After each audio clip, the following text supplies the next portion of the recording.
like, gosh, I don't know. Like, it's hard to say because like sometimes I feel like right now, like I am living the dream, you know? I mean, like part of me thinks, oh, I do something drastic, like I'd quit working. It's like, well, 3 years, I still need to pay for that, you know? So I don't really know, like, and a lot of times those diagnoses also aren't like for sure. Like there are sometimes people like, oh yeah, you're not going to live past a certain age, but then you get to a certain age, you're like, oh well, here I am alive still. And you don't want to be in a position where it's like, uh, you've gone and you spent all your money, you live your life, and you're like, okay, I'm ready to die now, and then you're not actually ready to die. You know, um, I mean, there's more experiences I'd want to get through, but I think the most important thing, um, realistically, would be to really spend time with and make sure, I guess, that I have cleared up things with the people that I care about. I mean, a lot of my family doesn't really live around me, um, so I'd probably go and visit them and see them a lot more. I mean, most of my life I lived in Alabama now, but up until I was about 10 years old, I did not. And, it's just it's weird because like in your mind when you haven't seen someone for that long, you're just like, oh yeah, I could just go right back to that. But it's like, no, everyone's moved on. We've all been living our lives. And it'd be nice to catch up with family again. Of course, I'm trying to do that more now again because having a job that grants me time off and all that stuff. You got to juggle that as an adult. Um, so I mean, I guess I would just try my best to spend as much time as I possibly could with the people who mattered the most to me and, see if I could mark off bucket list places I wanted to go in the world. Um, and then, as it got really close, like, I mean, especially if I had to be like bedridden or something, or there was some more indication that, yes, you are dying. Um, at that point, I really don't know what I'm going to do because it's like, again, your mind changes drastically whenever you go into the 5 stages of grief. And like, I don't know if at a certain point I would be like, because like part of me kind of feels like a reservation kind of thing. Like I've been able to manage this non-belief around so many people who have all these very strong opinionated beliefs. It feels almost like defeating, like, oh yeah, okay, I'll give in. I'll be like that I don't know if he was a robber or a murderer, but he was the guy on the cross next to Jesus, you Hmm. know. He was just like he was actually scoffing and mocking Jesus as he died, and he's like, well, if you believe in me, you'll be by my side in heaven uh by the end of the day or tomorrow or something like that. And then he's like, oh, okay. And I was like, wow, see, growing up, that was legitimately my view. I was like, okay, cool. It's just a matter of timing. I can do whatever I want, but I mean, you know, here's Jesus saving a guy like right before he's crucified for probably heinous, horrible crimes. He's probably killed people, you know.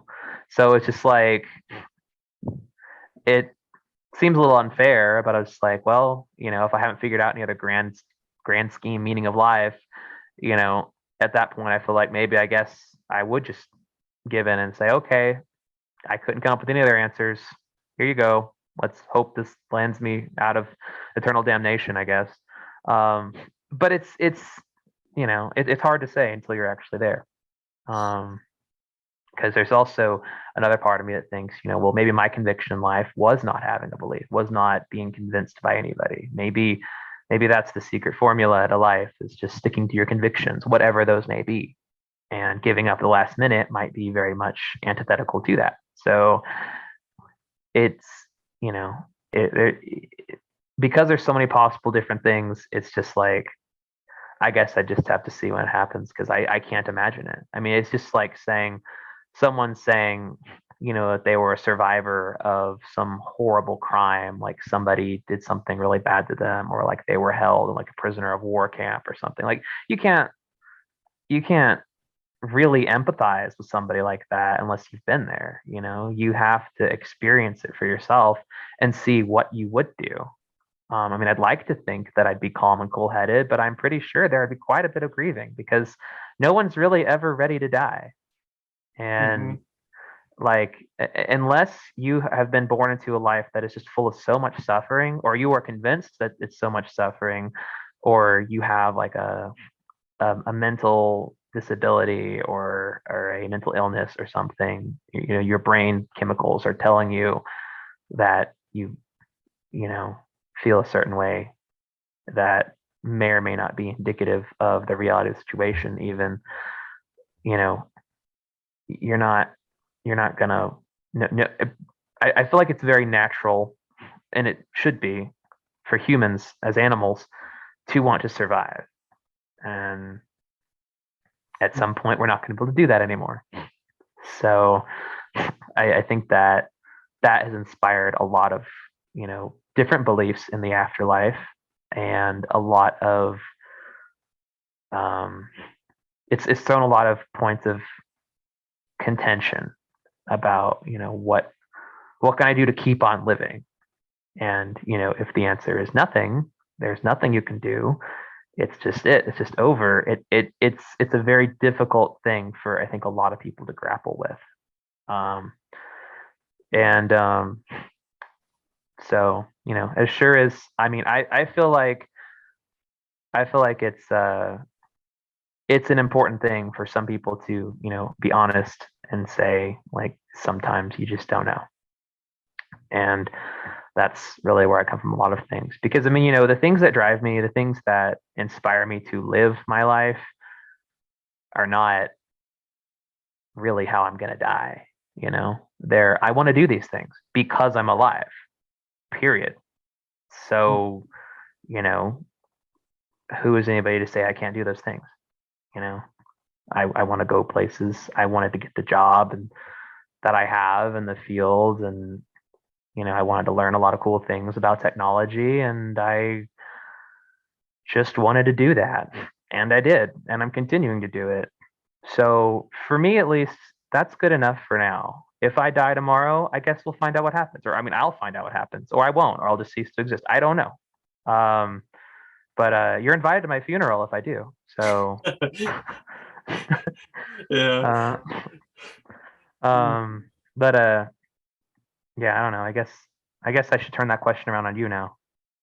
Yeah, so I think you make a very good, like, valid answer. Sometimes the answer is I don't know, because like you said, when you think about it, you may have an idea of what you want to do, like if you were told you had 3 years left to live. But then when you're in that moment, your mind, like, so your mind drastically changes, and you constantly want to, I mean, you may say you want to do all these things, and all of a sudden that you don't feel motivated anymore, like, so towards probably the last, half of your, if you had like the last few months, like, you may just say, I just want to just stay at home. I don't know, like, there's just so many like different ways that I can go.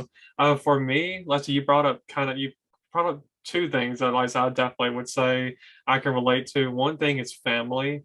Like, definitely wanting to cherish my moments with my family and being with my family, and that's something I currently do. I'm, constantly around with my family, so definitely that's one big thing. Making peace with those within my family, or those that aren't even in my family, that maybe I have a little, I don't know what you call beef with, or or like a little drama kind of with, and wanted to make peace with that person. That definitely is really big. Definitely don't want to die a bitter person. That's for sure. So Yeah. yeah, so I said that's two big things. And also having my own family too. Like, eventually I would love to, I mean, I wouldn't say if I had 3 years left to live right now that I'm gonna, okay, well, I'm gonna go marry just anybody, and never, just to go marry anybody, and just to have, marriage, and, and get, have children, because I do one day want to get married. I do want to have children. Hasn't happened for me yet, but I'm not gonna, if I had 3 years left to live, I'm not gonna, time it out of like desperation or anything. But I would love the idea of, having a wife and having children and stuff like that. So that would be, one big thing as far as family. And then another one that you mentioned was traveling. Like, I definitely do a good bit of traveling as well. So far, I've been to 4 countries and I've been to 35 states. I'm going to Wow. my 36th state next month when I go to, I'm going to New York City, which I've been to New York, but I've only been to Buffalo because I did like a Canadian road trip and came out like by Niagara Falls and crossed the border from there to fly home because we got a rental van. But anyways, like I said, I've been to New York, but I haven't been to New Jersey. So I plan on going to New Jersey next month as well. So as eventually, as far as a goal, I want to go to all 50 states. Almost there. A lot of the states that I haven't been to are in the Northeast, and a lot of those states are kind of close by. So maybe that won't be too hard to settle. Just Hawaii and Alaska, maybe the only two that may be a little bit more of a challenge because they're farther, and I'm sure they're a little bit more expensive. So listen, Yeah. that is a big goal, like traveling to all 50 states, and then also I would love to travel like all of Europe too. And there are a few other countries within like the Middle East and Africa, like Egypt and Israel, and just do for just biblical history, like I said, for those Yeah. two, and even Dubai. Like I said, even though Dubai is not in the Bible, but Dubai is a nice looking place I want to go to. So those are the two big things that I would hope to accomplish if I was told I had 3 years left to live, for it to Yeah. naturally happen, for me to naturally find the right person and get married and have at least a kid or two and then traveling.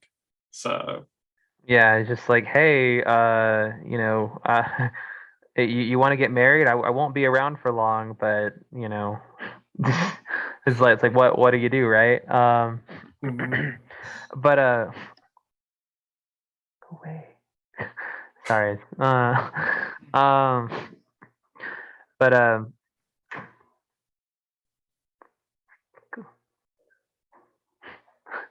sorry, somebody's bothering me. Uh, It's all oh wait, good. wait. I think there's food items. Okay. Anyway, I think it's pineapple. Okay, sorry. I'm distracted by off-camera things. Uh, but no, I mean, yeah, I don't think yeah, you definitely got me beat in terms of numbers of states because I don't actually know how many states I've been to. I mean, some I've been through incidentally because like we just drove through them and like it was like going between like Texas and Colorado. Or like one time we drove all the way from Alabama to Colorado because my dad was doing mountain training, and that was before he got deployed to Afghanistan. So we went to go stay there for like one summer. Really cool place, really really cool. Colorado Springs, especially, it was awesome. It's just my concern about a lot of those states once you get past, like you get to the Midwest and the West, it's they get expensive. hmm um, like that's one thing that's like you really don't take advantage of like here in Alabama. It's like, gosh, it's so cheap. Um, but yeah. Um, I guess that's about it. I mean, yeah, I definitely would like to do a lot of things, a lot more things before I die. But I think it's also kind of part of the human condition to never really be satisfied. I mean, if you have a real like zest for life and wanting to do things, you're not really gonna you, you're just gonna want to do more once you experience something else cool. So I'll just do as much as I can. um, but yeah, Yeah, yeah, that's a really good way to kind of end this topic. It says really because as we like while we're here on Earth, there are different goals that we have in mind, and like once we get to that goal, then there's another goal that we want to go after. So it's almost like we're always longing to do something and always longing to fulfill a dream or something like that. So that's definitely big. So like I said, that's definitely a good way to end this. And as I definitely want to thank Tony for being here again. It's good having him back, and I look forward to having him back for a few more things. A few more topics. He signed up for a few of those, so I look forward to having him back. And for those that are watching this, whether it's on YouTube or if you are listening to this on the podcast listening apps like Spotify and Apple Podcasts. I definitely appreciate y'all as well. And anyways, we are going to go about our day, and I hope that everybody has a good rest of your day, and I will see y'all on the next episode.